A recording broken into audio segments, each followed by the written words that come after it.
sizda agar ishlaringiz yurishmayaptimi, demak ota-onangizni duosi kamayib qoldi. Bilasizmi, zo'r bitta hikmat borda, yo'q deyishni bilish kerak. Ba'zida kuchli bo'lish ayollarni charchatadi o'zimni ham. Ba'zida shunday bitta bir yelka bo'lsa-da boshingni qo'ysang. Qarang, o'zimizni tushuntirish bilan oramizda. Unaqa demoqchi emas edim. Unaqa deytirdim. U nayza yaqiningda nayzasida yaqindan keladi, mo'ljalda keladi. Chunki seni qayerda turganingni biladi. Mo'ljalni aniq oladi. Eshakni otmassan deb urishamizda. Muammoni ham, yechimni ham hammasi inson aylanib o'ziga keladi. Bitta o'zi. Bolam, onang qarayapti. Ogoh bo'lgin. Hushyor bo'l. Sal shaboda qaddin egar. Tirgak bo'lgin, panoh bo'l. Mehriki uni ustiga hammaga kerak. Mushukka kerak, kuchukka kerak, ana yo'lbarslarga kerak. Odamga kerak bo'lmas. Odamga. O'ylabmanki, boshimda porlagan otam quyosh qancha tursa turaveradi. Oila degani biz degani. Siz men zo'rman, erkakman desangiz, men ayolman, mehnatimga qarab bola boqyapman deydigan bo'lsangiz, yo'q. Erdan bitta gul, ayoldan bitta tabassum. Hamma narsa ba'zida shunday narsalardan oilani tik qilib boradi. Quvnaganingizdagi, siz xursand bo'lganingizdagi daqiqalar sizni yashamaysiz. Assalomu alaykum qadrli kuzatuvchilar, podkastimizning navbatdagi soni efirda va bu galgi mehmonimizni siz uzoq kutgansiz. Dastlab mana shunday suhbatlarimiz boshlanganda eng birinchi mehmonimiz aynan Farida opa bo'lgandilar. Ko'pchiligingiz yaxshi taniysiz. Xalqimizning sevimli ijodkori, O'zbekiston Yozuvchilar uyushmasi raisi o'rinbosari Farida afozni bugun taklif etganmiz. Xush kelibsiz. Xushvaqt bo'ling. Avvalgi suhbatlarimizdan keyin juda ko'plab muhokamalar bo'ldi. Juda ko'plab boya suhbatimizdan avval aytib turgandingiz. O'zimdan ham juda ko'pchilik so'rashdi. Aynan mana shu suhbatdagi ayrim nuqtalarga o'zlarini turli jabhadan fikrlarini bildirishdi odamlar. Va haligacha davom etyapti. Haligacha shu avvalgi joylangan suhbatimizga odamlar kommentlar yozib, ayniqsa ota-ona haqidagi, oilani qadriga yetish kerakligi haqidagi fikrlaringizni haligacha muhokama qilishadi, tahlil qilishadi odamlar. Boyaga jihat vaziyatni ham aytib bering, xorijda bo'lgan vaziyat. Har joyda, ko'chalarda yettiyot begona odamlar kelib, Farida pasiza deb chopqilab keladi. Kelib ayniqsa Omonga borsak, boshqa mamlakat endi. Omonga borsak, nimada aeroportda bitta ayol shunday kelib yopishib yig'layapti, o'zini tuta olmaydi deng. Ha, tinchlikmi deyman. Opa, men onamni o'ldirib qo'yganman. Men sabab bo'lganman. Oilamda ajrashganimda onam chida olmaganlar. Haq adolatsizlikka. Shunga o'xshagan har qadamimda ishonasizmi? Shu mana 1 yil bo'layotgan bo'lsa, 1 yildan buyon hamma shu gapni gapiradi. Davraga kiramanmi? To'ychiqqa boramanmi? Hamma joyda shu gap. Bilasizmi nimaga ekan? Shunchalik deb o'yladimda. Armonli odamlar ko'p ekanda, juda ham. Biz ko'p bilib bilmay qolgan holatda ota-onamizga o'sha hali o'lishiga yordam beradi deganimga o'xshab ozgina yordam berib qo'yamizda, baribir xohlasak xohlamasak. Lekin ikkinchi tomonni ham gapirish kerak. Ota-onani umrini uzoq qilgan farzand, yaxshi farzand, qobil farzand hajga borgisi kelsa hajga olib boryapti, umraga olib boryapti. 1 yilda 2 marta qayergadir sihatxonalarga borib davolatadi. Yaxshi ko'rgan ovqatini olib beradilar. Yaxshi mashinada olib bir tog'larni aylantirib keladi. Bular hammasi xo'p deyishni o'zi, ertalab yoki bo'lmasa ota duoingizni bering, ona duoingizni bering, duo bering deyishlikni o'zi juda ham katta ota-onaga umr bag'ishlaydi. Aytmoqchisiz-ki, o'sha paytda endi boshqa tomonini aytgandingiz, ya'ni qadriga yeta olmayotgan ota-onalarni, qadriga yetmayotgan farzandlarni, hozir esa endi aksi, ya'ni qadriga yetayotganlarni ham bir e'tirof etib o'tdingiz. Ko'pchilik shunday dedi. Men shundan keyin o'zgardim dedi-da. Men shundan keyin otamga, onamga ehtiyotkorroq bo'ldim, hushyorroq bo'ldim, ularga mehrliroq bo'ldim deyishdi. Mana shu tomonlari ham juda ham ko'pda.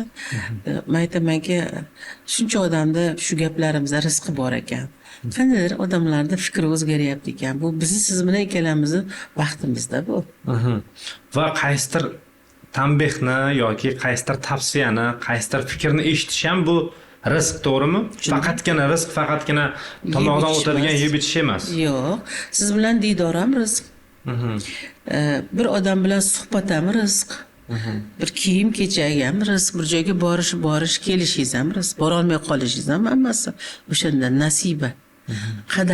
Qadar deydi. Hammasi yozilgan. Qadarda yozilgan, rizqimiz ham yozilgan. O'sha nasibalarimiz yozilgan. Biz ko'p narsalarda o'zimiz xohlagan narsalarimiz tezroq bo'lib qolishini xohlaymizda. Aslida qarang, go'zal narsani yaqinda bir hikmatni topdimda. Biz istadik bir ishni, biz xohlayapmiz, bir narsaga intilyapmiz va o'sha bo'ldi. U bizning istagimiz bo'lar ekan.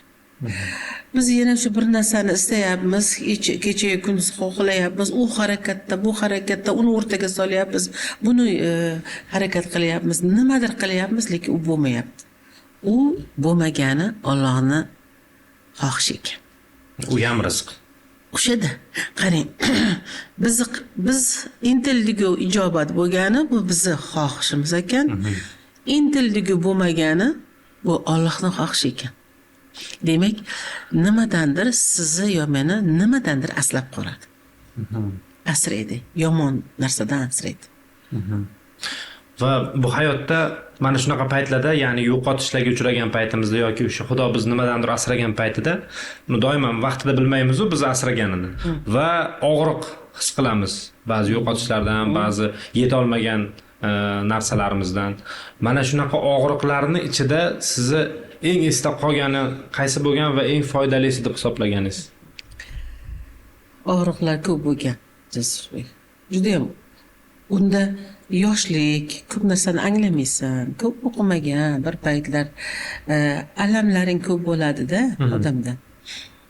Keyin mana bu haqiqatni, bu hikmatni bilganingdan keyin sizga u og'riqlar sizga bo'lmaydi. Sizdan yiroq ketadi o'zi. O'zingiz ham uni tanib qolasizda, sizda og'riq bo'lmaydi. Demak, shu Alloh xohlayapti ekanda shu ishni. Menga nasib emas ekan, meni rizqim emas ekan deymiz, bo'ldi ketasan. Ana oson. Oson. Buni o'zini haligi formulalari bor-da. O'sha formulaga solsang, demak bu xohlamaganim, xohladimi bo'lmadi. Demak Allohning xohishi bo'lsa, men kimman uni oldida deysizda. Siz o'sha taskin olasiz. Siz isyoningiz bo'lmaydi. Qalbdachi isyonda yaxshi tomoni bor. Isyon ikki xil ma'noda aytish mumkin-da. Isyon qanaqa? Yaxshi tomonini aytganim, adolatsizlikka isyon qilishingiz. Bu yaxshi. Nohaqlikka isyon qilish.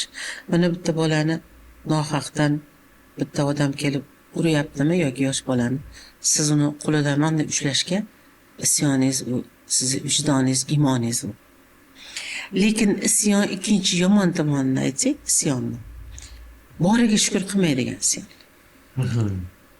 Boriga shukur va haligi aytgandek Alloh nasib qilayotgan, Alloh berayotgan rizqqa, nimalarga noshukur bo'layotganimiz o'sha ham isyon. U Allohga isyon. Yana bitta g'alati isyon bor.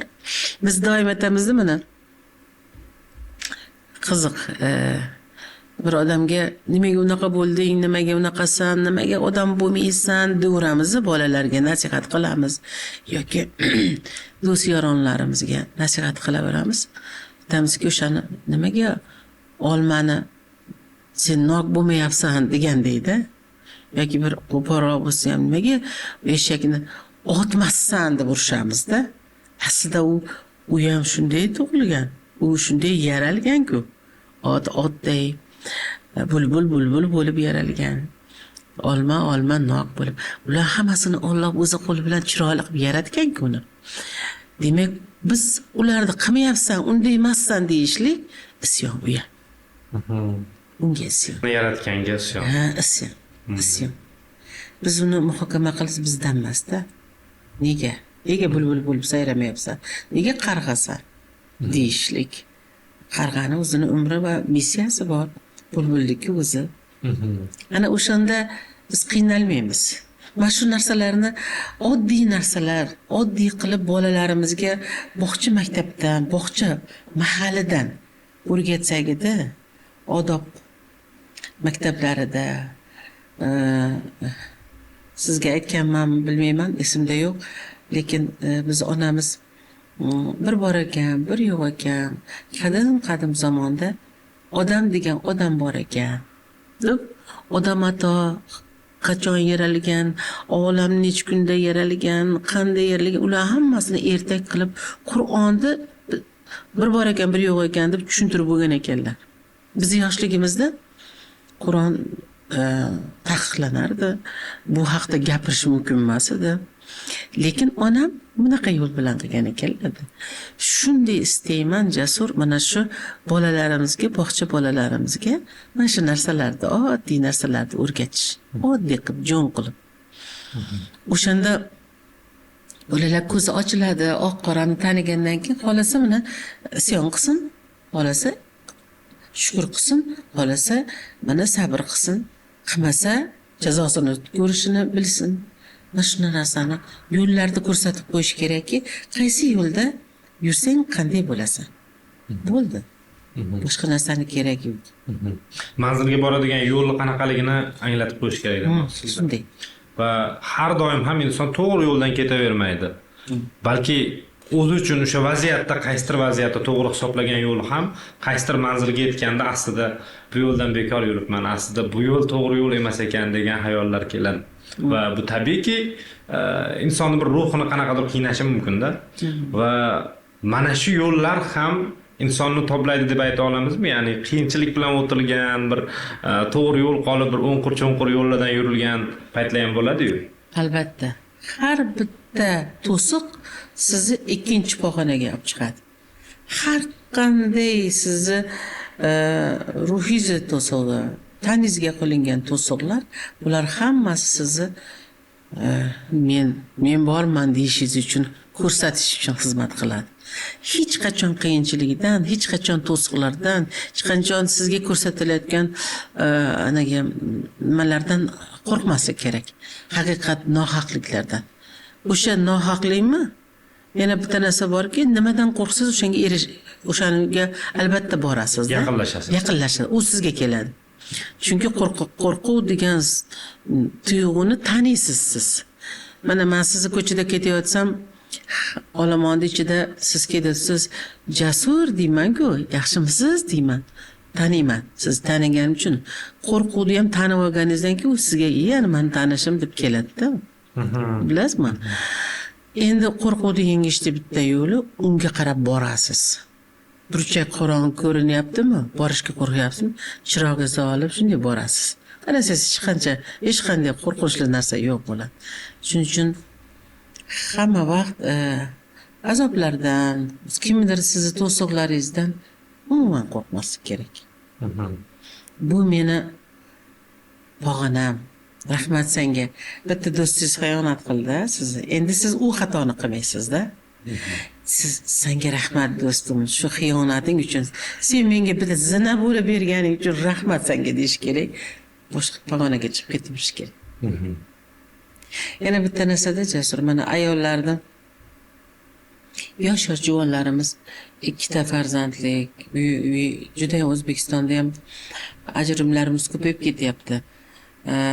Unga turli sabablar bor. Men haligi aytgan nimalarni bilmaydi. Nasiba, rizq, bu degan narsalarimiz bor, taqdir, qadari, qazo, bularni ko'pchilik bilmaganimizdan, ilmsizligidan mana shunday bo'ladi. Endi mana ayollarimiz ba'zida bitta ikkita farzandlarni, gulli qizlarimizni erkaklar nimadir tashlab ketyapti ko'chada qoldiryapti desa ham bo'ladi. Chunki ikkita bolasi bilan uyi yo'q bo'lgandan keyin ko'chada degan edi. Otasinikiga boradi, akasi qarar, ukasi qarar. Qachongacha? Endi o'zicha ikkita farzandini o'zi tarbiya qilish kerak. U haligi tasavvur qiling, o'sha ayol juvonni, u nihol. U go'zal nihol, ikkita farzand meva bergan nihol. Shuni shunday sindirib ketyapti-da erkak. Endi u singan niholni ko'ring, nechta shoxlaydi? U kuchayadi. Shoxlab, barg yozib, meva tugib, larzon bo'lib ketadi. Singan joydan. Shuning uchun ayolni ayolni sindirib bo'lmaydi, u kuchayadi xolos. Va lekin ba'zida qurib qolishi ham mumkin. Qurib qolishi ham mumkin. Singandan keyin. Ha. Endi agar u navga qaraydi.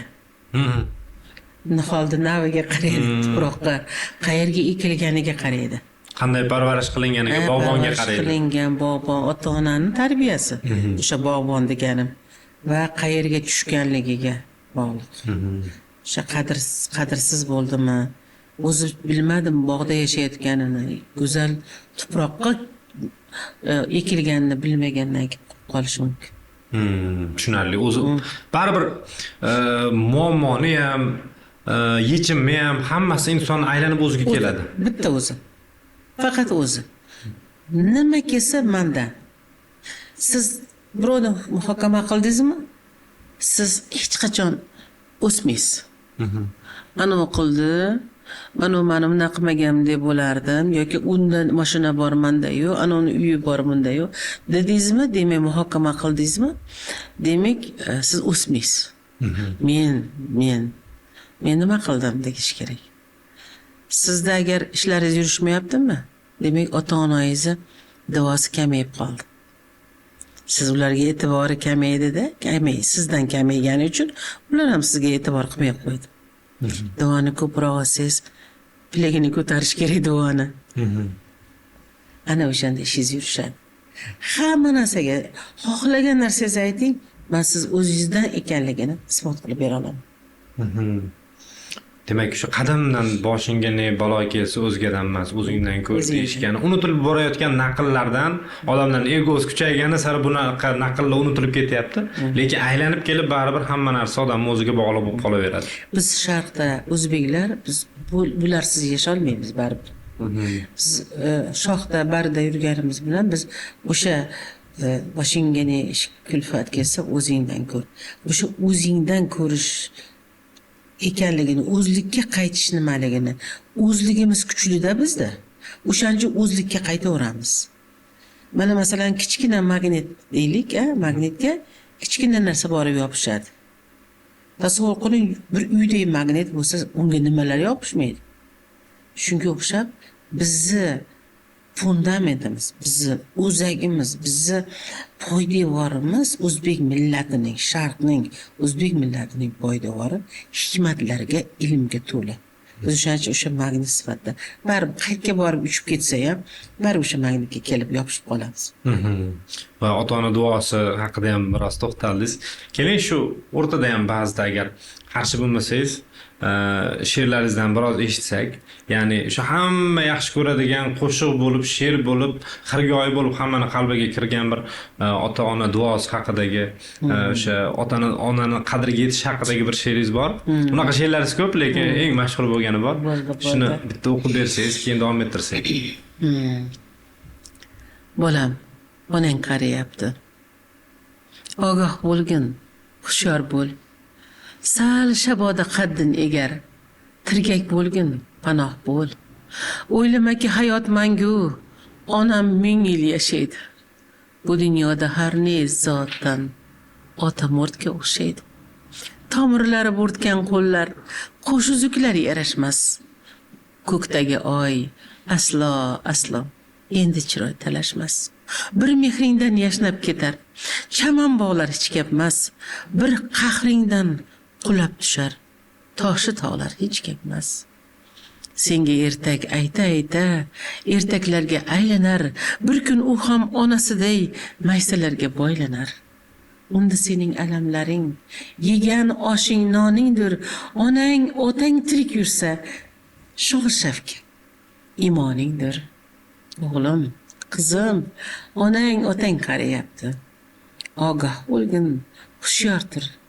Yuzga kirar, balki 200 xizmatiga tayyordir. Katta rahmat. Odamlarning qalbiga kirib boradigan misralar. Uzoq yillar menimcha shu ota-onasidan mehrini birozgina ayash fursatiga yetganda eshitib, yana o'z holiga, o'zligiga qaytishiga odamlarning sababchi bo'ladigan misralar. Beparvolik xolos. Ozgina bola zoti ona otasini yomon ko'rmaydi. Kim bo'lishidan qat'iy nazar. Bu balki har xildirda endi otini aytmaylik. Ota-onani yaxshi ko'radi. Faqat beparvo va jinday o'z vaqtimizni ayaymiz xolos. Shunday. Dunyoga berilib ketib qolamiz. Berilib ketib qolamiz. Biz g'aflatda qolamiz. Otam shu turishi, onam shu turishi, bular tog', bular yemirilmaydi deb o'ylaymiz. Eng nima xatomiz shunday bo'ladi. Bugun e'tibor beraman, ertaga beraman, indinga beraman deb oylar, yillar ulanib ketib qoladi. Shunday. Va boya ajralishlar haqida ham gapirdingiz. Umuman odamlar o'rtasidagi munosabat haqida bir fikringiz qiziqdi. Menga oxirida o'zim yoshman, lekin biz o'qigan kitoblardagi yoki o'sha biz yoshligimizda eshitgan she'rlardagi, qo'shiqlardagi muhabbat boshqacharoq bo'lardi. Ya'ni u xuddiki bir asrab avaylanadigan va hech qachon o'sha insonni yodidan chiqmaydigan. U xoh yaratganga bo'lsin, xoh odamlarga bo'lsin, xoh yorga bo'lsin, xoh do'stga bo'lsin, o'sha yaxshi ko'rish tuyg'usi. Hozir esa mana shu tuyg'u juda ham bir arzonlashib borayotgandek tuyuladi ba'zida. Balki xatodir fikrim. Siz endi uzoq har toifadagi insonlarni ko'radigan inson sifatida qanaqa qaraysiz? Siz yoshlarni bilmayman-da. Siz shu fikrga kelgan bo'lsangiz, demak shu sal o'sha ko'nglingizdagidek muhabbatni ko'rmay turgandirsiz atrofingizda-da. Lekin men shoir bo'lganim uchun doim muhabbat ichida yuraman-da. Muhabbatsiz yasholmayman. Har ishda muhabbat ko'raman. U ham haligi aytgandek o'zingizga bog'liq. Siz astoydil seving, yaxshi ko'ring. Siz 100% sevsiz, u 100% sevadi. 99 bo'lsa 99, 10% shunchaki o'ynatib yuribman deng, u ham o'ynatib yuradi. Avvallar ham gaplashganmiz, munosabatimiz oyna. Buni hamma biladi. Bizning munosabatimiz oyna. Men sizni qanchalar hurmat qilishimni siz meni qancha hurmat qilganligingiz uchun shuncha bilaman xolos. 30% bo'lsa 30% hurmat qilaman. 50 bo'lsa 50, 100 bo'lsa 100. Menga sizga bo'lgan hurmatim, yaxshi ko'rishim bolam sifatida sizchalik. Undan zarracha ortiq emas. Chunki oynaga ko'zingizni qising, qisadi-ku. Kuling kuladi, yig'lasangiz yig'laydi. Boshqa zarracha boshqacha narsa ko'rsatmaydi. Siz nima olmoqchi bo'lsangiz o'shani qilasizda. Fidoyilik kerakmi? Vafo kerakmi? Marhamat qiling. Sadoqat kerakmi? Qiling. Buni ahamiyati yo'q. O Layli Majnun xuddi bizga o'xshagan odam bo'lgan. Farhod Shirin bizga hozirgi qizlarimizdan shunday qiz yigitlarimiz. Mehrki uni ustiga hammaga kerak. Mehrni itargan hali bironta jonzotni ko'rganim yo'q. Faqat insonga emas. Inson emas, jonzot. Mushukka kerak, kuchukka kerak-ku, ana yo'lbarslarga kerak-ku. Ana qarang, yirtqichlarga kerak-ku, ilonga kerak-ku. Odamga kerak bo'lmas. Odamga. Mehrdan voz kechgan, mehrdan o'zini tortgan odamni ko'rganim yo'q. Aslida o'zini shunday ko'rsatishi mumkindir. Ko'rmaslikka olishi, lekin ichi ezilib, ichi oqib turadi mehrdan. Mehrning kuchi shunaqa kuchliki, simobdan kuchli. Mehrni haligi lazer deylik hozirgi til bilan, lazerning kuchidan ham kuchli-da. Mehr shunaqa eritadiki, har qanday metin yurakni ham eritadi. Bizda mehr kamayyapti. Shuning uchun ham bilasizmi, daraxt tutamiz-da mehrni. Haligi bir she'rimda bor. Sevaman de, yolborgin nolon, ishqdan boshqa hammasini olg'on. Ertaga bugun topib. Ayta qol, aytaver, shoshil, to'kil bugun tariqday sochil, g'aflat qotil, pushaymon qotil, ertaga bugunni topib bo'larmi? O'sha ayta qol, aytish kerak. Hamma vaqtchi bir narsaga shoshilish kerak. Sevgi isbot qilishga. Voy, ko'ylagingiz bilan yarashibdi. Sochingiz bilan chiroyli bugun. Bugun boshqachasiz deb qo'yavering. Nima ketdi sizda? O'sha odam sizga 100% nima beraman? Guvohlik qila olaman. Ertasi kun ishxonangizdagi o'sha odam sizga boshqacha so'rashadi siz bilan. yaxshimisiz, boshqacha so'rashadi. Mehrni ayamaslik kerak, chunki uni Allohning bir nomi mehr, quyoshning bir nomi mehr. Xo'p, onajon, buni Halila maqsadga yetishdan oldingi holatingizda qanaqa edi-yu va Halila maqsadga yetishganingizdan keyin o'sha o'ng tarafimga mana shunday yo'l qattiq narsa bor-da. Mana shu oshqozonimning oldida, mana shu yerda, mana shu uzun yerda. tushgan. Hozirgi paytda og'riqlaringiz yo'q, hech qanaqa oldingidek botadigan narsalar. Yo'q, avvalgida mana bunaqa qilsam shu qadalib og'riydi-da mana shu yerda. Hozir qadalmaydi, gapdak bor baribir. Kimyo terapiyaga beray, oltita kimyo o'sillaqani deydi. Jigarlaringizda ham ozgina o'zgarishlar bo'lgan ekan sizda. Pochkalaringizda ham o'zgarishlar bor ekan sizda ozgina.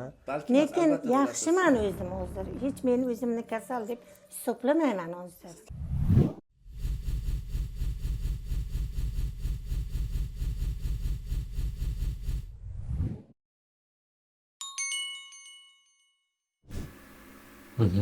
Quyoshni qarang.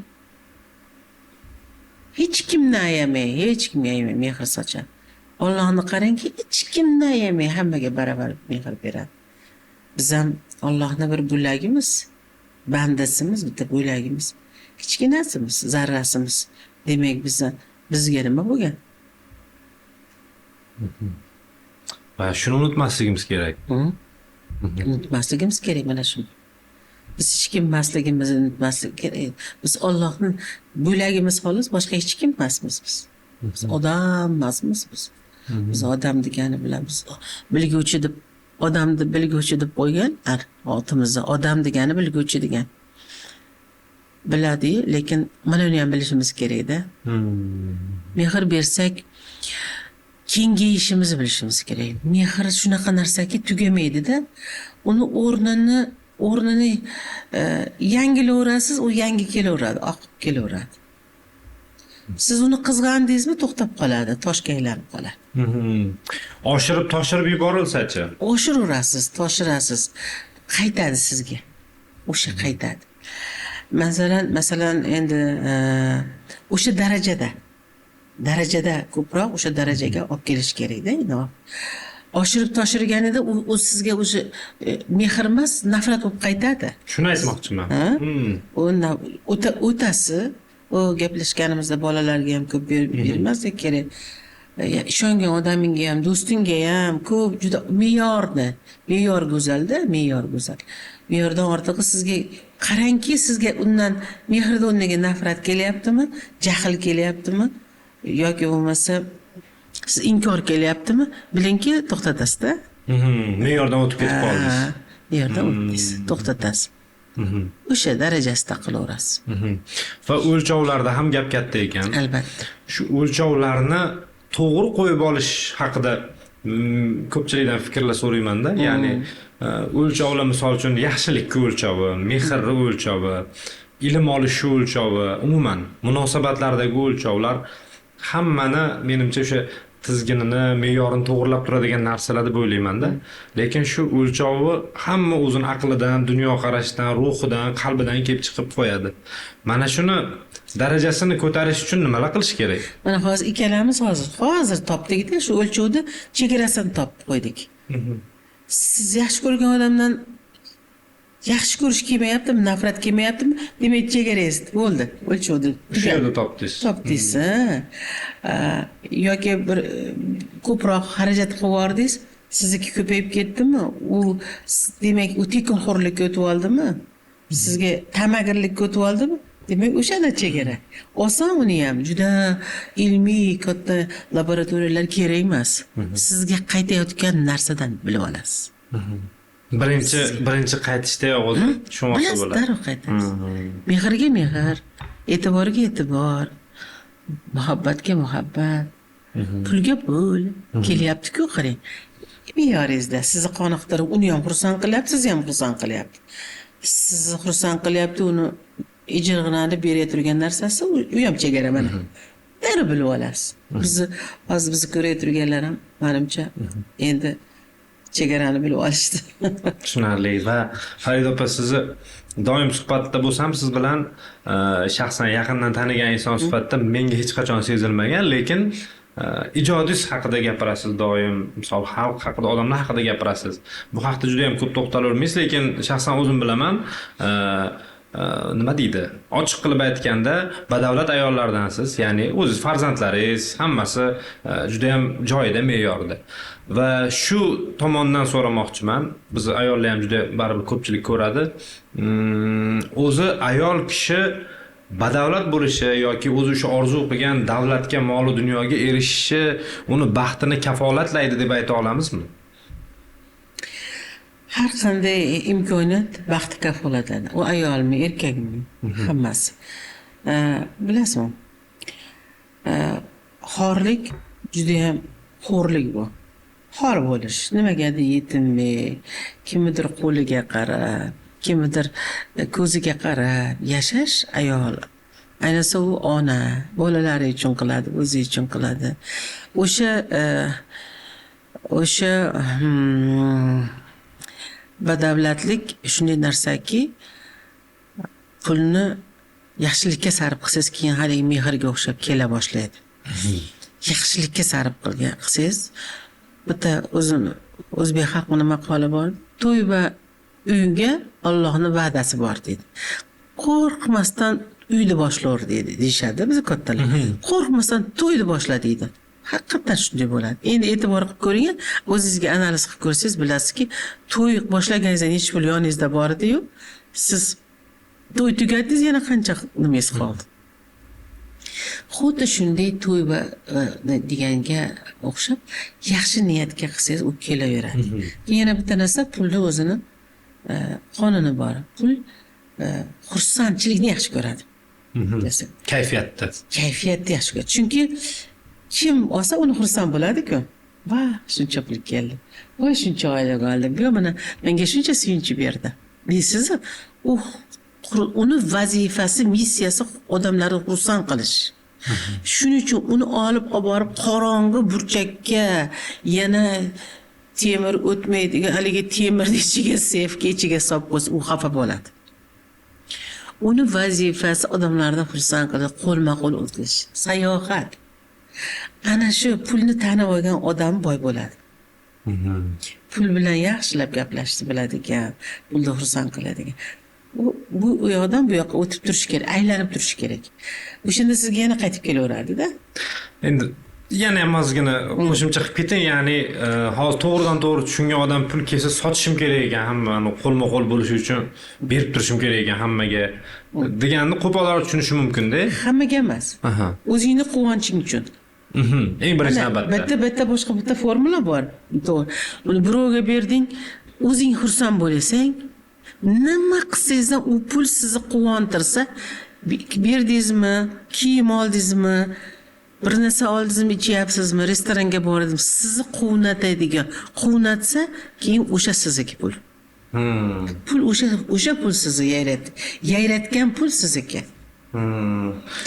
Vazifasini qilishingiz kerak, hamma yoqqa sochib, uni pul hisob-kitobni yaxshi ko'radi, yana bir tomon tartibni yaxshi ko'radi. U sochilishni, yerga to'kilishni yomon ko'radi. Pulni o'rniga o'zingiz qo'ying-da. Vazifangiz hammani xursand qilishda, odamlar pulni sochyapti-da, ustidan tepyapti. Loyga tushdi deylik yoki kir. Men bitta tanishimni qarindoshimiz bor edi. Maktab direktori edilar, endi 50 yil oldingi gapda.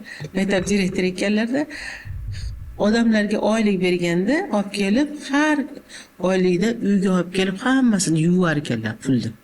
Yuvib, dazmolni artib, dazmolni nima qilib, ustidan sochiqlar qo'yib, qilib, yarqiratib keyin odamlarga berar ekanlar. Bo'lmasa u pulga ketadigan birovni o'qituvchilarini oyligi.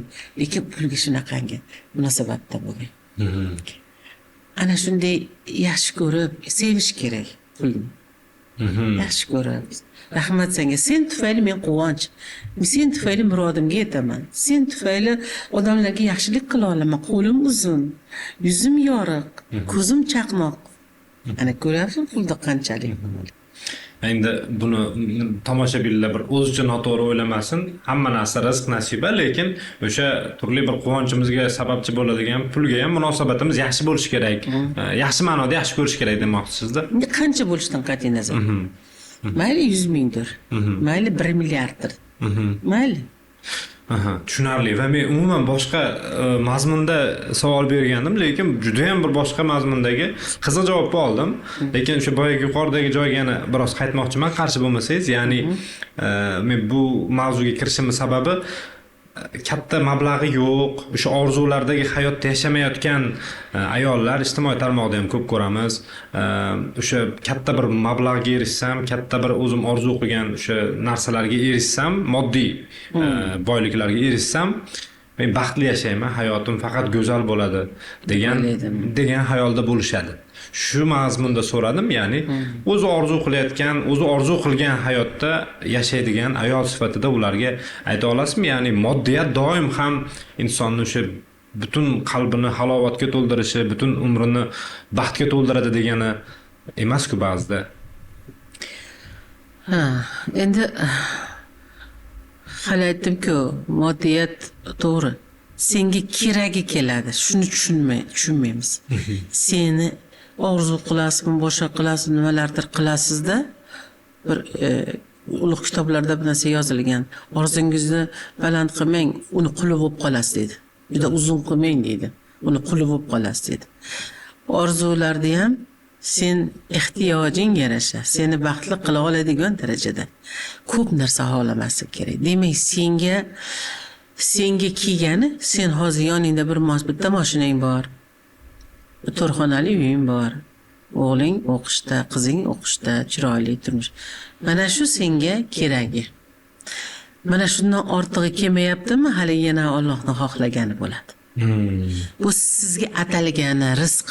Yana kelyapmiz, ko'ryapsizmi? Rizqi va Allohning xohlagani bo'ladi. Biz ko'p narsalarni xohlab qolganimizdan, besh qo'limiz bunday og'zimizga tiqqanimizdan xatolar qilamiz. O'ylab ko'ring, bitta odam uchun mana shu hozir sanagan narsalar yetadi, yetib bo'ladi. Biz yana ikkita uyim bo'lsin desak, albatta qiynalaman-da. Harakat qilishim kerak, nimadandir tejashim kerak, bolamdan tejayman, uyimdan tejayman, yo o'zimdan asrayman. Keyin u bunaqa bo'ladi. Uyqu kamayishi boshlaydi. Kamayadi, sog'lig'im yo'qoladi, sog'liqqa ketadi. Keyin uyda notinchlik paydo bo'ladi. Chunki unisi uchinchi narsani olyapman. Bo'ldi degan. Bilasizmi, zo'r bitta hikmat bor-da. Yo'q deshni bilish kerak. Ba'zida yo'q deyish sizni juda katta baxtga olib boradi. Yo'q, men to'xtayman shu yerda. Qolganini boshqalar qilsin siz deya olish. Yo'q. Men u yerga bormayman. Meni oilam bor, ketyapman. Mana qarang, yo'q deyishlar qanaqangi. Yo'q deya olish juda ko'p baxtga olib keladi. Odam o'zining nafsiga ham yo'q deyishi eng katta bir o'zini ustidan g'olib chiqishi bo'lar ekanda. Albatta. O'sha yo'q deya olishingiz o'zingiz nafsingiz, o'zingiz tiya olasizda. Siz tiyildingiz, demak, qarang, siz tiyildingiz, men tiyildim, boshqalar tiyildi. Bu yurt nima bo'ladi, bilasizmi? Jinoyat qoladimi? Shunday mamlakatlar bor. O'sha Omonga borsak, bitta qamoqxonasi bor ekan, unda 7 ta jinoyatchi bor ekan. 7 ta. Nima ular kimlar ekan desangiz, ular hali hujjatini bu yoqdan kelgan, hujjatlari anaqa so'roq o'tib ketib qolgan, vaqt o'tib ketib qolganlar ekan. Ular ham vaqtincha o'tiribdi. Vaqtincha o'tiribdi. Mana shunday bo'lamiz. Qamoqxonalar bo'shab qoladi. Agar biz o'zimizni bilsak, o'zimizga qaytsak, haligi oynaligini bilsak, rizqni bilsak, nasibani bilsak, go'zal yashash mumkin. Hammamiz ham tirik jonmizki, harakat qilyapmizki, oyoq qo'limiz harakatlanyapti, miyamiz, tilimiz aylanyaptiki va tabiiyki charchaymiz. Jismoniy harakatlardan, lekin odamni ongini, qalbini charchatadigan jismoniy harakatlar emas, ko'proq bo'lishi mumkin atrofdagilarning munosabati. Bo'lishi mumkin bizni tushunmasliklari, bo'lishi mumkin bizga nisbatan adolatsizliklar yoki nohaqliklar. sizni endi men sizni charchagan holatda ko'rmaganman, hech qachon ko'rmayman, xudo xolasa. Lekin ich-ichingizdan o'zingiz bilasiz, vaqt davomida bo'ladi bir eng ko'p nima charchatadi? Qanaqa holatlar charchatadi sizni? Men charchagan holatim ko'p bo'lgan, siz ko'rmaysiz, ko'rmagansiz, ko'rinmaganda shunday boshimni ko'tara olmay qolib, bag'rimni ko'tara olmay qolgan vaqtlarim ko'p bo'lgan. Avvallarida, endi balki hozir ham bo'lib turadi, bilasizmi? Tushunmovchiliklar odamni xafa qiladi.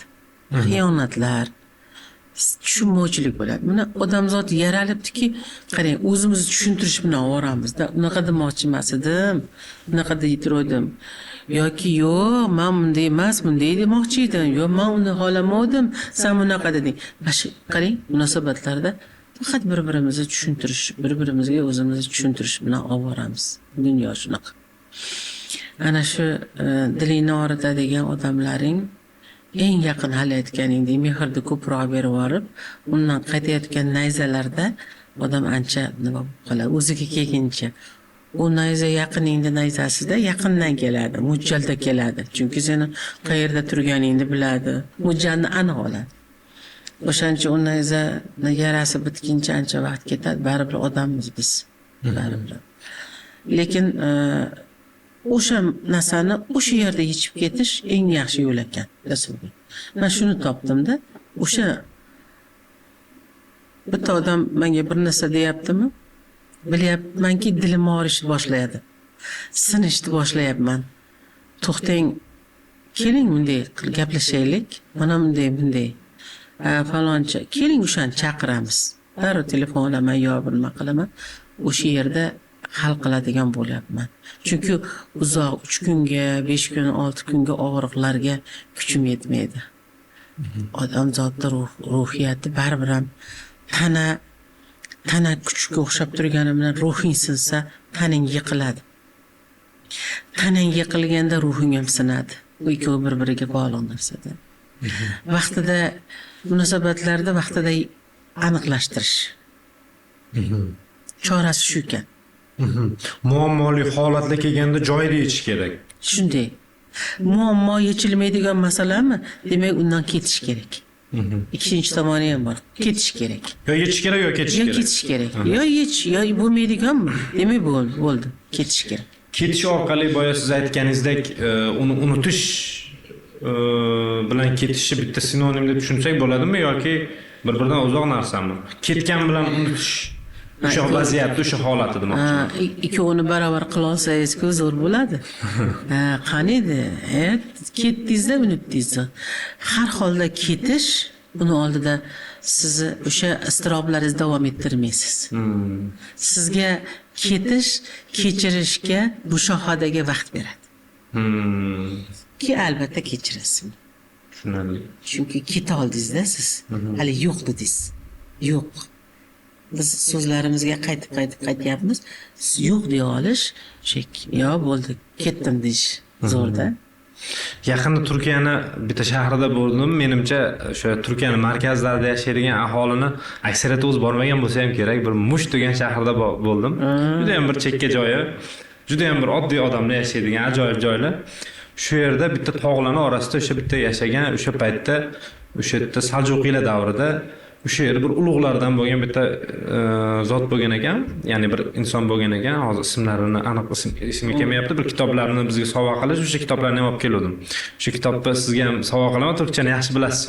Va o'shani bitta jumlasi hayolimda qolib ketdi. O'sha jumlani hozir oxirgi 3 daqiqada siz aytyapsiz-da, ya'ni anglash, tushunish haqida yozib qo'ygan, o'sha trubasiga kirishga yozib qo'yilgan ekan. Anglasang, yaqining ham uzog'ing ham yaqindir. Anglamasang, yaqining ham uzoqdadir. Ya'ni o'sha buni odamlar bilan munosabatga ham ishlatsa bo'ladi. Alloh yo'lida Alloh tanishga ishlatsa ham bo'ladi, ilmga ishlatsa ham, hammasiga ishlatsa bo'lar ekanda. Men endi shuni qisqa ko'zim oldiga keldi, lekin ichini chaqolmagandim. Turkchasida chiroyli tuyuldi, lekin ma'nosiga kirmagandim.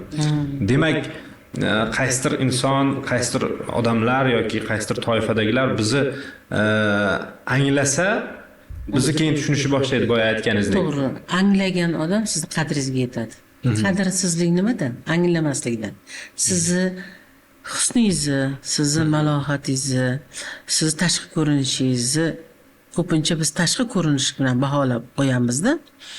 Aslida sizni intellektingiz, shuuringiz, tafakkuringiz, sizni mayda tutgan o'rningiz, jamiyatda tutgan o'rningizni ham hisobga olish kerak. Ana o'shani ikkalasini taroziga solsangiz, qaraysizki, tashqi ko'rinish va ichki, botin va zohir ikkalasi bir bo'lgandan keyin ana mukammal, komil inson bo'ladi bu.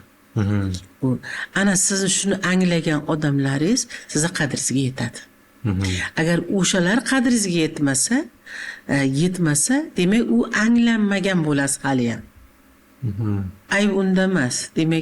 Demak hali unga anglatishga siz hali yana bor ekan ozgina. Siz uni anglatishingiz kerak bo'ladi. Mana biz suhbatlarimiz ham bir-birimizni anglashga ketyapti. Biz hech narsani rejalashtirganimiz yo'q. Lekin qayerdadir mana bu odamlarning savollariga javob berib ketyapmiz ikkalamiz. Shunday bo'ladi o'zi. Agar xohlasang senga javob kerak bo'lsa bu dunyoga bir savolni qo'yingda, mana shunday bitta kitobni bunday oching, shunday kitob ochsangiz o'sha kitobda javob bo'ladi. Yo televizorda shunday oching javob bo'ladi. Telefoningizni bunday qo'ying sizga javob beradi. Koinot ishlaydi. Sizni savolingizga butun koinot ishlaydi. Farishtalar ishlaydi. Biz koinot deymiz, farishtalar. Har birimizda necha mingtadan farishtamiz bor. Ular labbay deb turibdi-da. Hammasiga yaxshilikka ham labbay bo'ldi bajaraman desa, yomonlikka ham bo'ldi bajaraman desa, nima yomonlik o'ylaymiz. Qarang qanday imkoniyatimiz bor bizim. Demakki, hamma gapimiz, hamma ishlarimiz, niyatlarimiz bo'la turgan bo'lsa, nima qilamiz yomonlik qilib? Chunki yomonlikdan yomonlik qaytadi-ku. Yaxshilikdan yaxshilik qaytadi. Oyna. Ana muhabbatdan muhabbat bo'lib paydo, muhabbatsiz kishidan qoch quvaydo deydi. Endi muhabbat hamma o'sha odamlarga yaxshilik, odamlarga mehr muhabbat, dunyoga muhabbat, hammasiga shunaqa mazmunda o'zi bitilgan misralar bilan. Shunday mana hozir dunyoning aqlli bir Lightman degan, Mikhail Lightman degan donishmand odami bor. O'sha mayda yaqinda viruslarni nima qilish mumkin? Qanday viruslardan qutulishimiz mumkin mana bunday ommaviy viruslardan desa, faqat muhabbat deyapti-da. Sevgi, odamlarga bo'lgan. Endi e'tibor qiling-da, mana shu o'zimiz boshimizga kelgan pandemiyada ham uyda qolganlar ko'pi. Uyda qolib ota-onasi, bolalari qaraganlar o'lmadi. Ko'pi o'lmadi. Kasal bo'ldi, og'ir bo'ldi, lekin o'lmadi. O'lim kam bo'ldi uyda. Kasalxonaga ketib, alohida qolganlar hali boshida bilib bilmay qilgan muolajalarimiz shular ko'pchilik o'sha odam vafot etdi. Mehrdan o'lmaydi demoqchiman. O'layotgan odam ham qaytadi. Mehr aurasi bo'ladi. Ha? To'g'rimi? Oilada ham o'sha odamlarni, yaqinlarning aurasi, endi больницада misol uchun shifoxonalarda o'sha davolanayotganlarning aurasi ham odamni ruhini sindirib qo'yadi-da. Yo'q, o'sha mehr yonidagi yaqin odamni mehrini sezmaganlik uchun yolg'izlik. Yolg'izlik shunday bo'ladi-da. Endi siz zo'r gap haqida gapirsangiz, endi aura haqida gaplashadigan bo'lsak, alohida tema bo'ladi. Bu aura hamma vaqt bo'lgan, odam zotda bo'lgan, odamiy bashar qanday yaralganda bo'lgan bo'lsa, hozir ham bor. Menda yo'q deb o'ylaydi odamlar, hammamizda bor. Faqat kimda mehri ko'p bo'lsa, uni aurasi kengroq, bizni o'rab turgan nur. Aura degan nur bizni o'rab turgan. Kengroq, qalinroq, kuchliroq. Mana agar auram shu 5 kvadrat metr bo'ladigan bo'lsa, siz u yoqdan mana oldimga 5 qadam qolgandayoq siz o'zgara boshlaysiz. Chunki mana auramga kirib nurlanib bo'ldingiz-da. Yaqinlashganingiz sari yayrab keta boshlaysiz. Hali o'ylab turgan g'amlaringiz ham esingizdan chiqadi. Ketgisi kelmaydi. Auradan bilish mumkin. Ketgisi oldingizda gaplashaverasiz. Gaplashgisi kelmas, gaplashmasangiz ham ketgisi kelmaydi. Tugamaydi gaplaringiz. Mana bular aura. Endi bu aura hamma avliyolarda, payg'ambarlarda juda kuchli bo'lgan Allohning nuri bu. Nega mana Imom Buxoriyga boramiz, qabrlarni ziyorat qilamiz, Zangiotaga boramiz, yangilanib kelamiz qabrlar. Ular yotgan joyda o'sha javhar deydi. Allohdan javhar, Allohning nuri bormicha javhari deydi. O'sha aura. Ana o'sha o'lganda ham u yo'q bo'lmaydi. Shuning uchun borganimda uni aurasi o'sha qabristondan bir aylanib, yonidan o'tib, bir duo o'qisak, yaxshi bo'lib kelamiz. Xuddi haligi qog'oz. Ukangizlar haqida ozgina ma'lumot bersangiz, qaysi kasallik bilan necha yil bo'ldi kasallanganlariga? Butun mazasi bo'lmay qoldida. Bosh og'rigan, hushidan ketib qolgan nimalarda, yo'llarda. 4-bosqich miya saratoni deydi. Mutasaddi berganmi buni?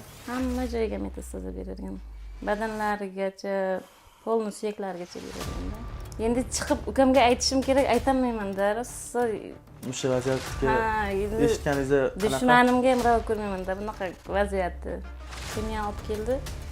Olib kelgan kuni 3-kuni уже ko'zlari shunday qorachiqlar boshqacha o'tib qoldi-da. Bu Moskvadagi odam ham barcha begona odam, bizga umuman yaqinlik joyi yo'q. Lekin qancha xarajat bo'lsa hammasini qilib, tekshirtirib, polni qilib berganda.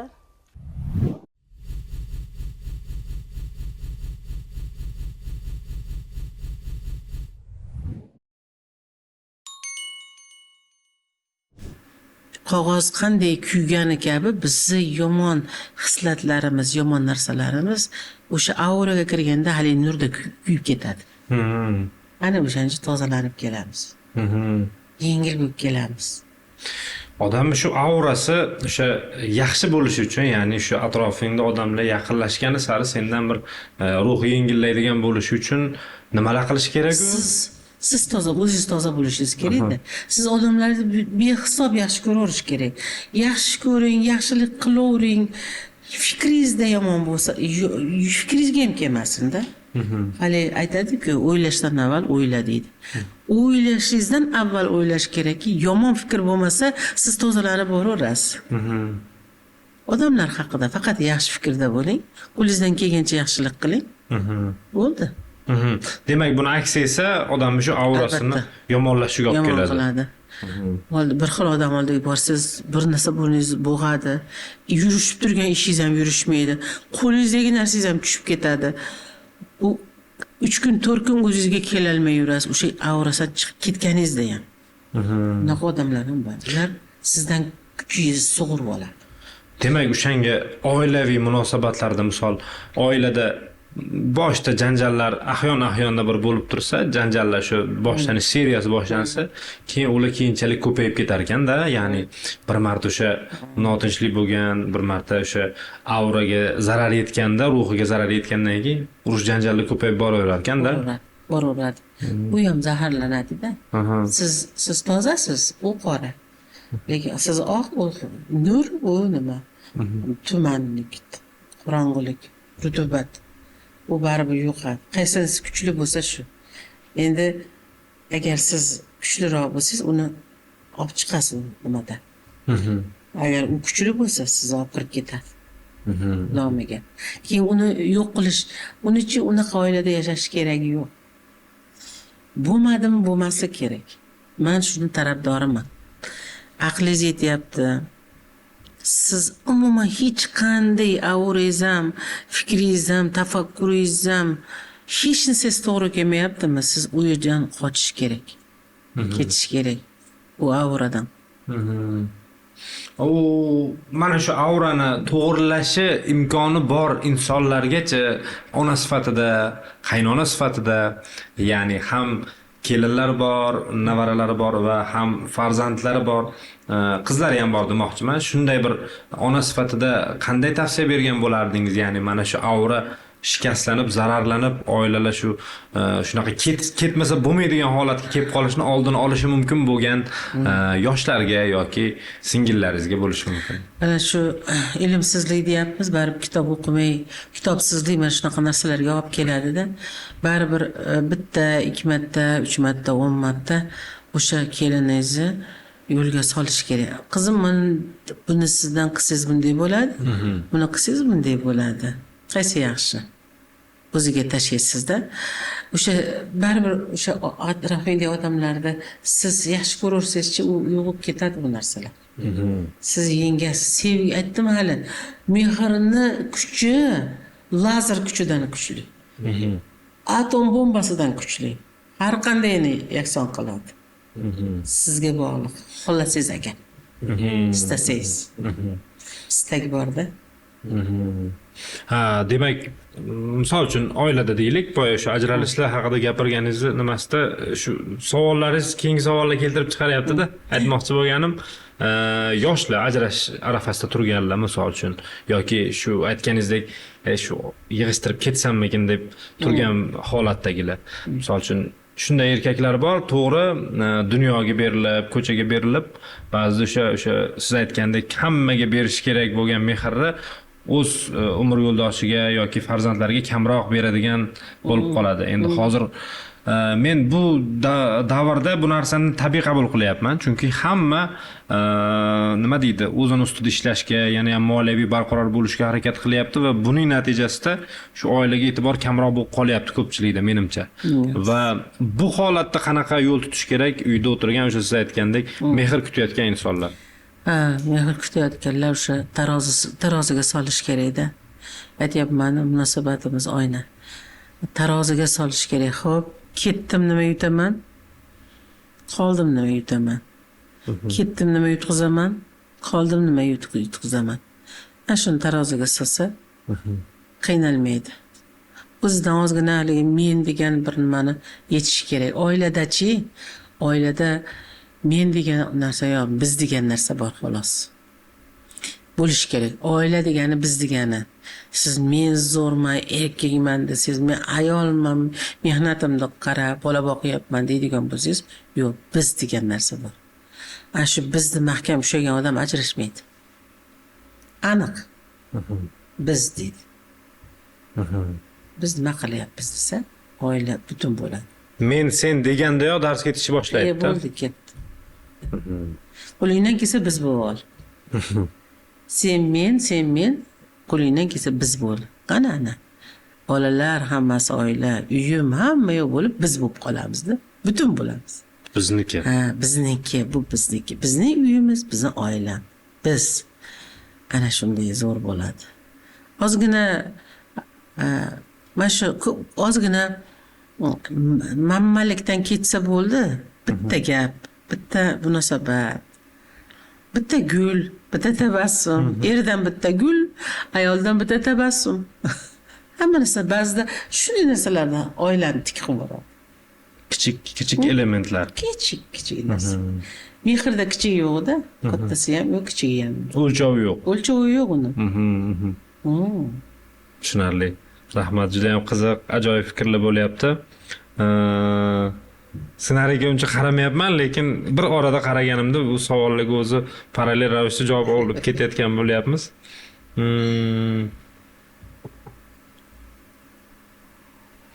Kuch haqida gapirmoqchi edim.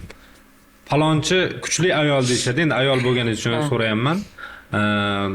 Shu kuchli ayol bo'lish siri, kuchli ayol bo'lish strategiyasi degan kurslarni ko'rib qolamiz Instagramda, bir ijtimoiy tarmoqlarda. O'zi kuchli ayol bo'lish ayolni baxtli qiladi.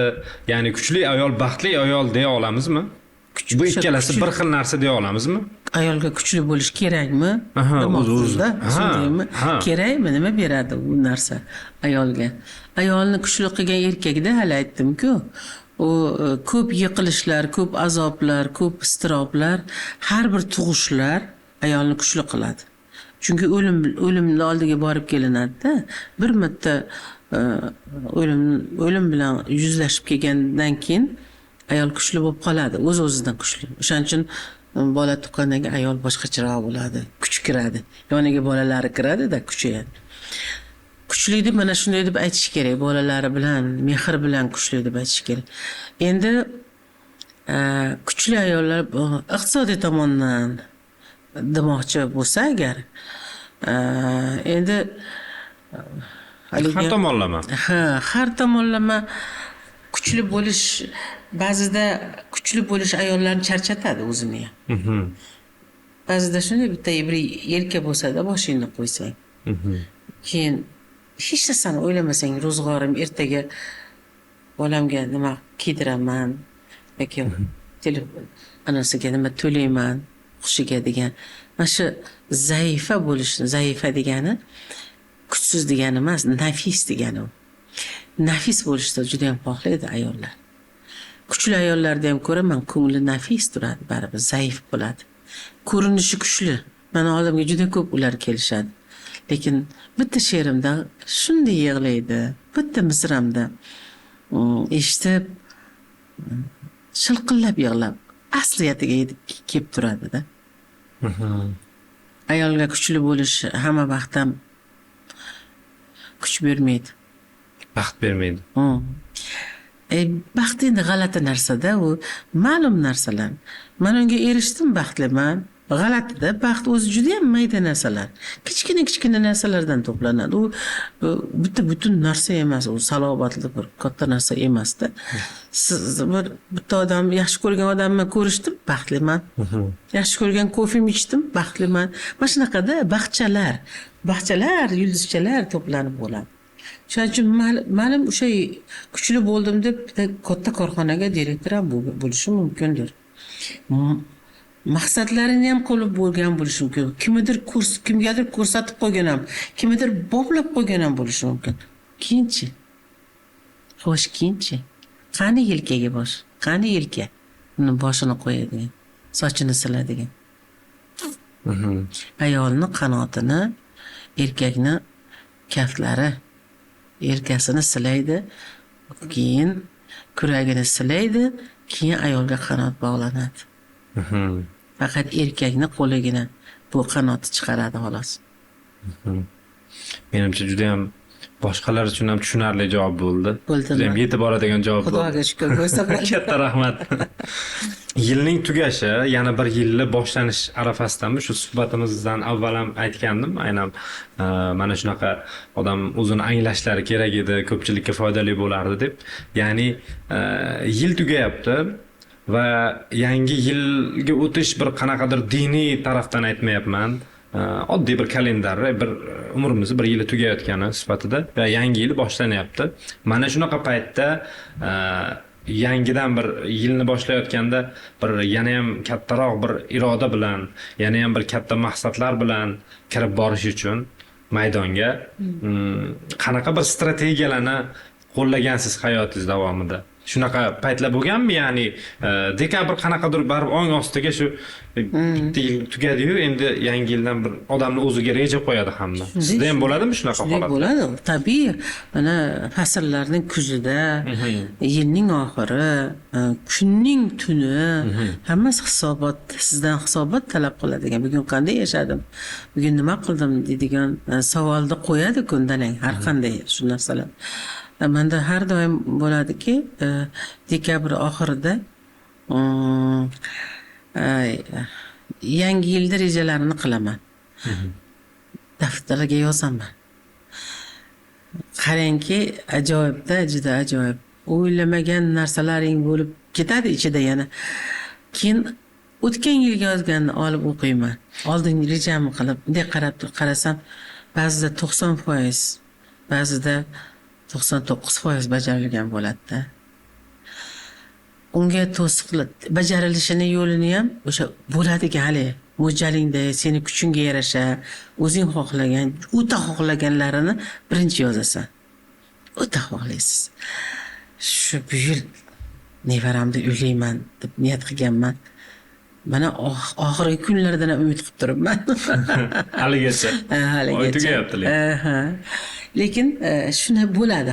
Ko'rasiz, balki 10 kun, 20 kun atrofida bo'lar. Demoqchimanki, sarhisob yaxshi narsa. Odam har kuni yangi yilim, ertaga yangi yil bo'ladi. Bugun deb yashasangiz yaxshi yashaysiz.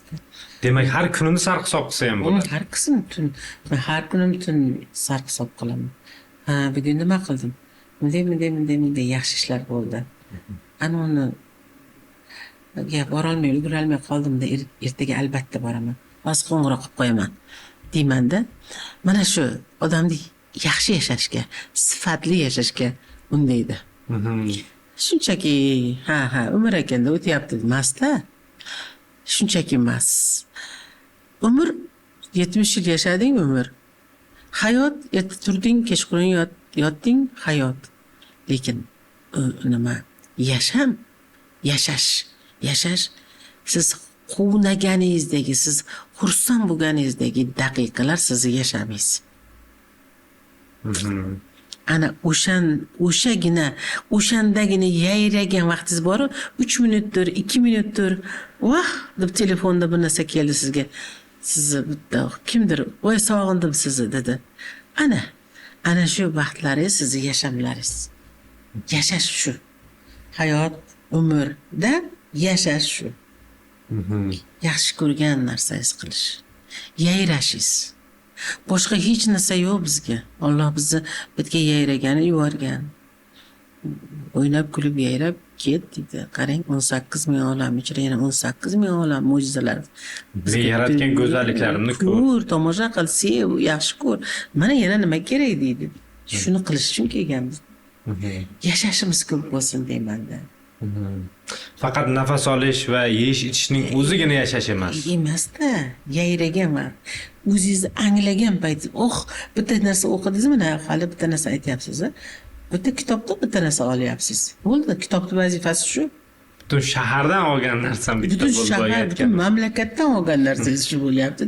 Balki ba'zida shunday bo'ladiki, bitta gap uchun, bitta hikmat uchun siz boshqa mamlakatlarga borib kelasiz.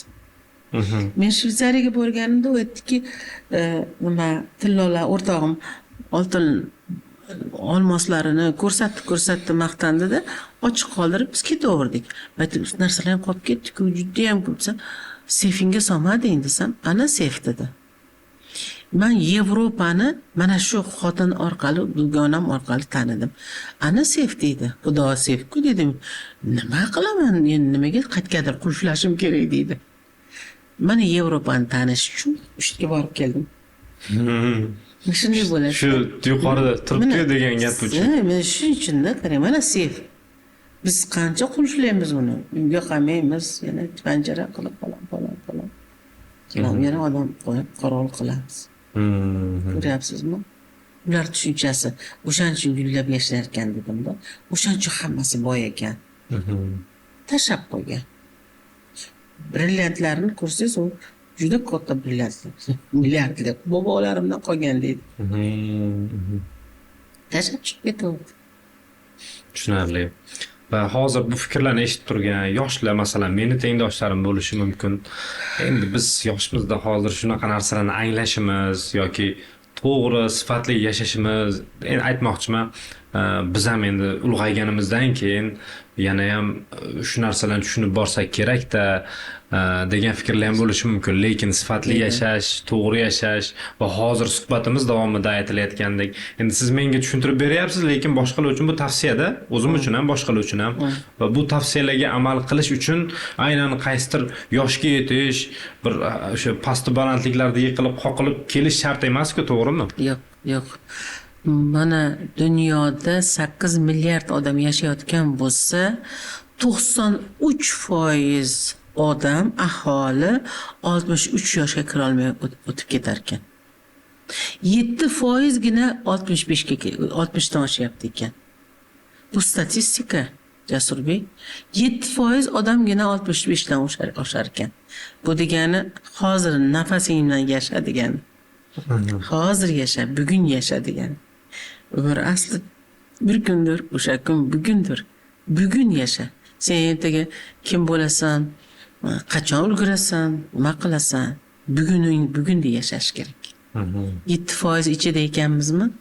65 ga kirganlar qanday go'zal duo qilib, 100% duolarimiz o'tadigan yoshga yetibmiz. Demak, duodan boshqa ishimiz qolmabdi biz.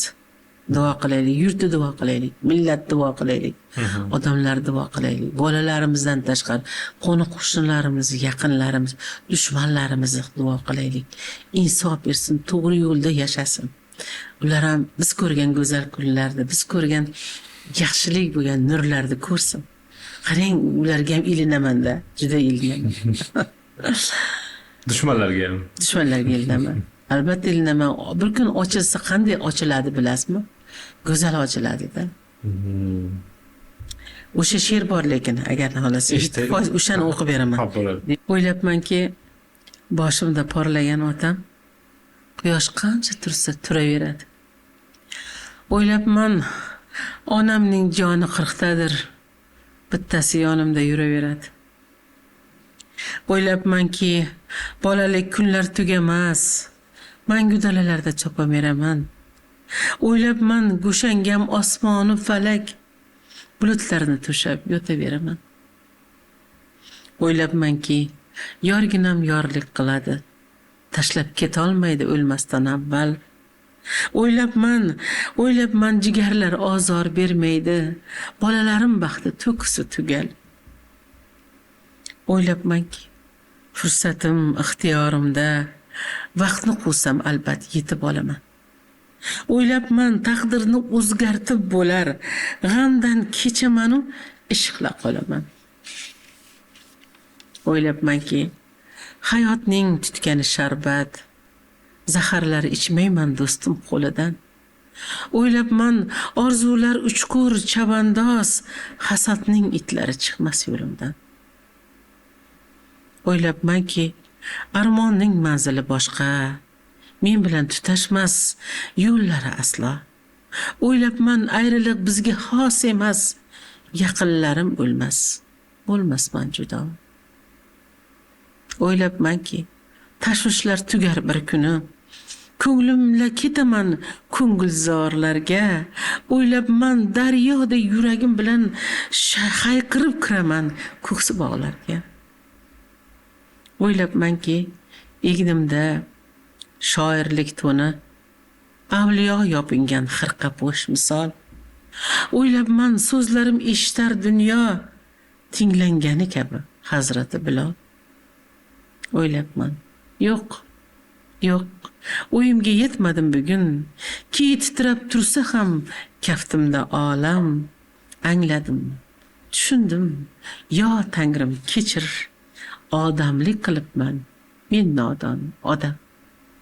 Rahmat, katta. Birinchi eshitganimda 2-3 yil avval juda ham boshqacha ta'sir qilgandi. Hozir ham juda ham ma'nosi boy she'r va yana bitta she'r o'qib bermoqchiman. Ey, mana shu hozir gaplarimizni bir xulosasi sifatida aytaman-da. Ey, jonini jabborga berayotgan zot, qumloqqa imorat qurayotgan zot, muzga gul urug'in sepayotgan zot, aytginchi umringiz uvol emasmi? Aytingchi, umringiz uvol emasmi?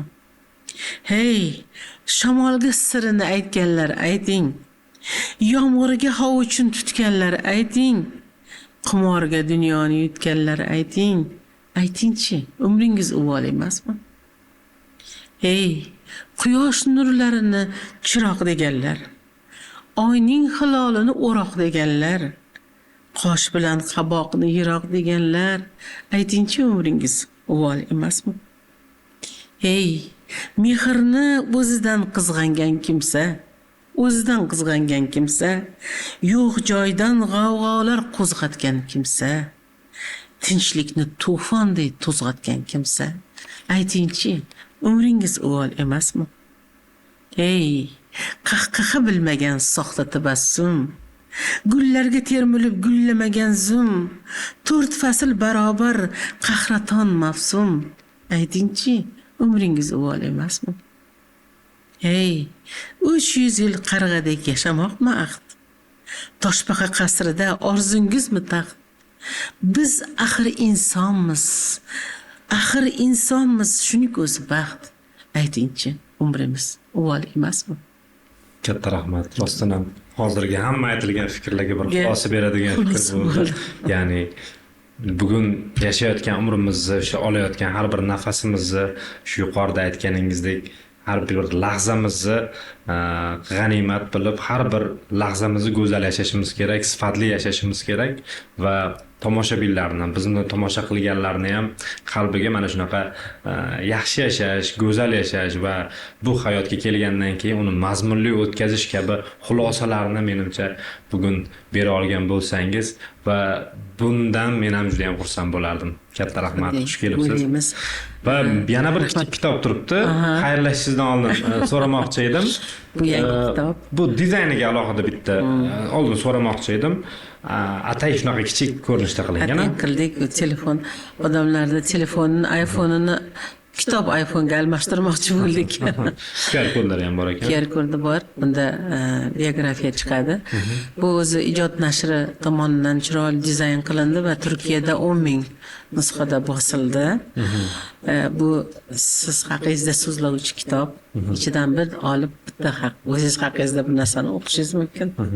Shu joyda bitta ochib ko'rsam, hozirgi xulosalarimizdan keyin, fikrlarimdan keyin qanaqa jumlalar chiqar ekan? Mana ko'rasiz. Sening kelishingdan ko'ra daraxtning sayohat haqidagi xayollari rost. Qiziq. Keling, mana bu ochaman. Ochingchi. Men ketaman, kuzatasan jim. Ortda gumburlaydi yuraging darzi. Men ketaman, kuzatasan jim. Ortda gumburlaydi yuraging darzi. Bugungi suhbatlarimiz yurakdan bo'ldi. Va larzalari o'ylaymanki hamma eshitadigan darajadagi larzalari bo'ldi. Yurakdan so'z yurakka yetsa, maqsad shu bo'ladi. Sog' bo'linglar, sizlar ham o'qib ko'ringlar. Katta rahmat. Va mana shu o'ziga xos bir sizdagi bir ruhingizda aks etayotgan jihatlarni qaysidir ma'noda aks ettiradigan kitobchani mana shu suhbatimizda olgan xulosalaringizni video ostiga yozib qoldirasiz va suhbat joylangandan keyin ro'porosa bir oydan keyin sizga men eng yaxshilarini ko'rsataman va ularni orasidan bittasini tanlaysiz va mana shu kitobni shaxsan dasxati bilan sovg'a qilamiz sizga. Bo'ladimi? Bo'ladi. Katta rahmat bugungi suhbat uchun, tashrif uchun, vaqtingizni ajratganingiz uchun katta rahmat. Endi bilamiz hozir yozuvchilar uyushmasida boshqa yoshlar bilan ham, yosh ijodkorlar bilan ham faoliyatingizda ishlaringiz juda ham ko'p, lekin bizni tomoshabinlarimizga ham vaqt ajratganingizdan juda ham xursandmiz. Katta rahmat. Xush kelibsiz. Rahmat, sog' bo'ling. Rahmat.